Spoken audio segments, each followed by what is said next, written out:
చూసారుగా స్వయంగా big TV రంగంలోకి దిగి నీమ్స్ బోరో వెంచర్స్ లో అసలు ఏం జరుగుతుందో చూపించింది. నీమ్స్ బోరో చేసిన మోసాలు అన్ని ఇన్ని కాదు. ప్రతి వెంచర్లోనూ అడుగడుగునా అక్రమాలే. వాటిపైన దృష్టి పెట్టింది బిగ్ టీవీ. కొనుగోలుదారులు మోసపోకుండా ఉండేందుకు ప్రతి వెంచర్ పైన త్వరలోనే కథనాలు ప్రసారం చేయబోతోంది. ఇక రిమైనింగ్ డీటెయిల్స్ చూద్దాం. బెంగళూరు రేవ్ పార్టీ ప్రకంపనలు టాలీవుడ్ ఇండస్ట్రీని షేక్ చేస్తోంది. నటి హేమ ఈ కేసులో అడ్డంగా బుక్ అయ్యారు. కానీ అంతకుముందు హేమ చేసిన డ్రామా మామూలుగా లేదు. రేవ్ పార్టీ జరిగిన ఫామ్ హౌస్ లోనే ఓ వీడియో తీసి తాను తన ఫామ్ హౌస్ లోనే ఉన్నట్లు కవరింగ్ చేసే ప్రయత్నం చేశారు.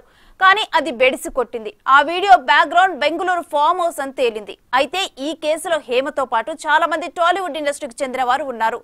ఇదంతా మీకు తెలిసిందే. ఇప్పుడు మీకు తెలియని ఓ విషయం చెప్పబోతున్నాం.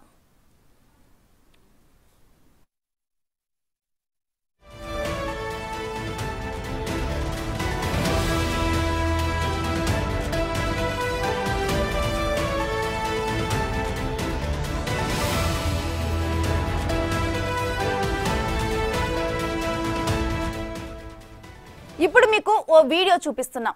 ఇది హేమ 2022 మే 1వ తేదీన తన ఇన్స్టాగ్రామ్ లో పోస్ట్ చేశారు. ఆవకాయ అన్నం కలుపుతూ తమ ఇంటికి ఓ కొత్త గెస్ట్ వచ్చాడని ఆ వ్యక్తికి ఒక ముద్ద పెట్టింది. అక్కడ సీన్ కట్ చేద్దాం. ఈ వ్యక్తిని బాగా గుర్తు పెట్టుకోండి.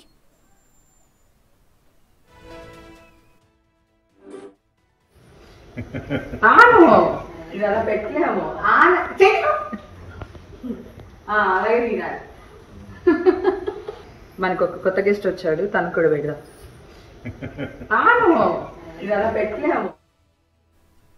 ఇప్పుడు రేవ్ పార్టీలో అరెస్ట్ అయిన వారిని పోలీసులు తీసుకెళ్తున్న వీడియో చూద్దాం. ఇక్కడ మీకు ఓ వ్యక్తి కనిపిస్తున్నాడు కదా, అతను అచ్చం హీరో శ్రీకాంత్ లా ఉన్నారని ప్రచారం జరిగింది. అయితే తనకు రేవ్ పార్టీకి వెళ్లే అలవాటే లేదని శ్రీకాంత్ క్లారిటీ ఇచ్చేశారు.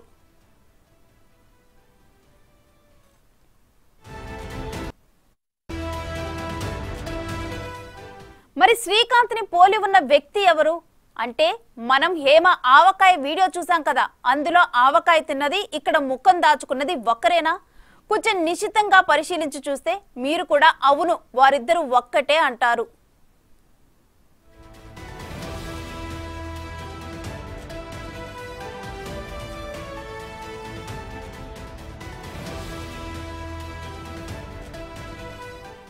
అంటే రేవ్ పార్టీతో నటి హేమ, ఆమె సన్నిహితులకు కూడా సంబంధం ఉందనే అభిప్రాయాలు వ్యక్తమవుతున్నాయి.